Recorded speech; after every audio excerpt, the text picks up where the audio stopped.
This is Dr. Madeleine De Little. She's an author, researcher, psychotherapist, and teacher of Neuroscience and Satir in the Sanctuary. And we've been talking about this approach that she uses in her private practice. And we're going to talk today about grief and loss, which is a standard issue which psychotherapists deal with, and parents bring their children in to deal with, and they bring themselves in to deal with. So, welcome. Tell us about how you would work with grief and loss using your approach of neuroscience and satir in the sanctuary. I think of it as different way around, as loss and grief. Loss of safety or loss of the familiar. And that doesn't have to be through death, although that is primarily what we think of when we think of loss and grief. We think of it's a family member, or a loved one has gone, or even a pet. So the loss comes first, but I think it's wider than that. I think because safety is the key, it's a loss of safety. And it can be through, I see children who've been in a car accident, and their sense of safety has been lost, so they can't get back into a car. It could be in terms of sexual abuse, that they have lost a sense of safety when they've been violated. So it's not just simply about death, and it's really the same principles apply in terms of creating an internal sense of safety again through the figurines. So I might start with something like, can you show me what's happening for you? If there are slightly older children to adult, the little ones, I do it differently. So let me talk about ones that could follow this. Can you show me what's been happening for you? Show me how you feel now. And they might put something in that's closed off, or maybe locked in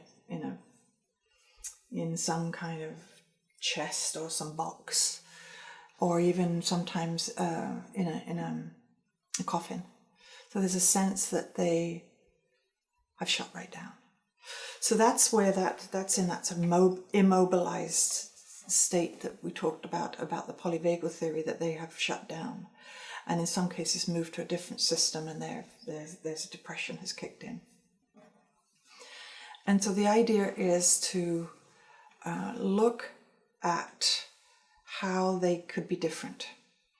Now, when it's a death, an actual death, we could also look at, hold on to the memories of the loved one that they've lost. Hold on to those memories and acknowledge the sadness. So have both in the sanctuary. So there'd be images of the memories of that person and the love for that person, and separate it out from the sadness at the loss. So you're separating out the two. They don't get conflated and get morphed into one, that they can be separated.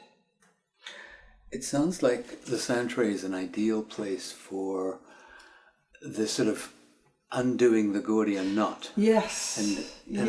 And having opposites in the sanctuary. Absolutely. Because people have a difficult time holding opposites in their head, especially children. Yeah, that's a good point. Yes. So talk about that. So but it's like you're unpacking it, and you're separating it out. So you can have mixed, conflicted feelings, for example, about the loss of a loved one. You know, particularly if it's a perpetrator who's violated a child, but there's confusion because it was their uncle or their father. So you can separate those two things out and look at both, the anger towards them and at the same time the love for them. So the confusion is a kind of a binding factor. It's stuckness. It becomes stuck. It creates stuckness, and what your therapy does is separate those things out, but not in words, because words can evaporate. No. Yeah, it's done visually and moved around and integrated. So pictures start separately. So there's memories over here and there's sadness over here. And I might say something, does any of these figurines want to join each other. But not in a confused way. Not in a confused way. You separate them out, and then you can bring them back together again. And so you've got this visual picture that that is internalized. So it's much clearer. All the feelings are separated. The perceptions are clearer. The guilt or the heavier feelings are freed. And so there is a sense of peace that comes about this. So in the case of an abuse situation, the issue of affection and love for previous affection and love for the perpetrator can be reintegrated into the person, but separate from the perpetrator. Yes. So the love can be there, the affection can be there, the warmth. Yes.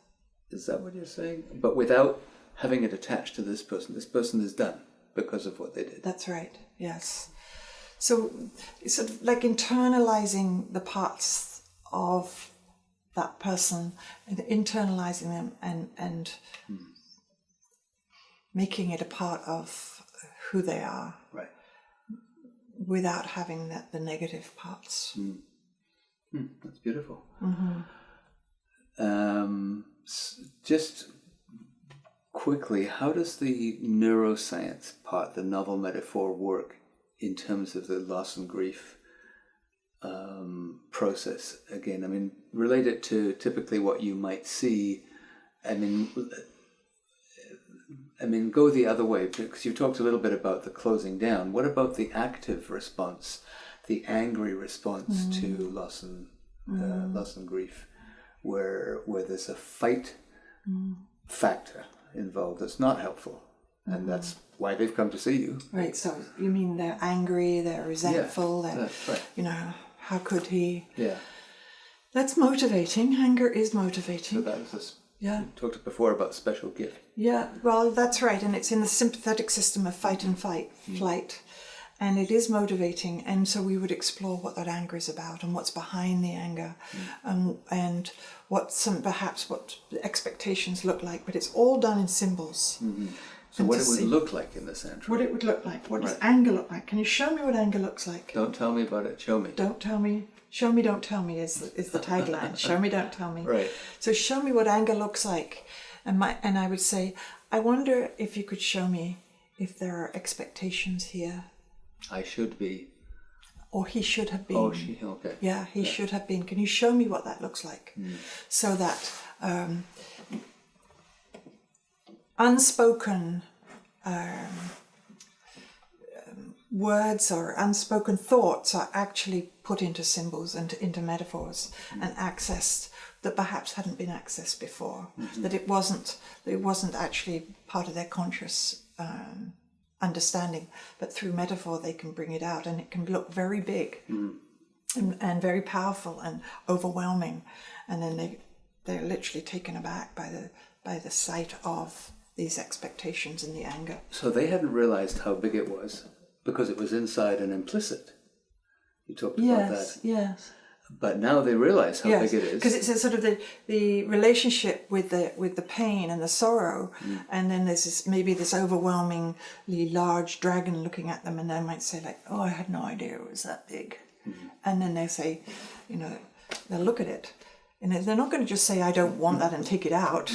They can't do that. It's because it is that big. But when we look at how that's been helpful, and can you show me how this dragon has been helpful? So the special gifts of that guy might be the strong, courageous lion.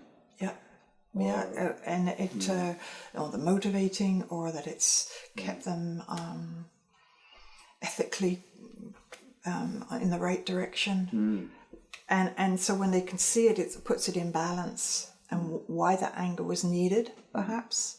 And the positive intention of that anger, and then what they will always say, I don't need it that big anymore. I need some anger to protect me, but I don't need it that big. So then they would put a small version of that thing. I notice you have a number of your figurines are different big sizes. version, small version. Yes. So that's important, is it? Yeah, very important to have different sizes of sort of big, medium, and little. So they're walking away with that smaller image of that part of themselves, Yeah, internalized. The anger has got smaller. We'll talk about another aspect of that next time with another topic. Great, thank you.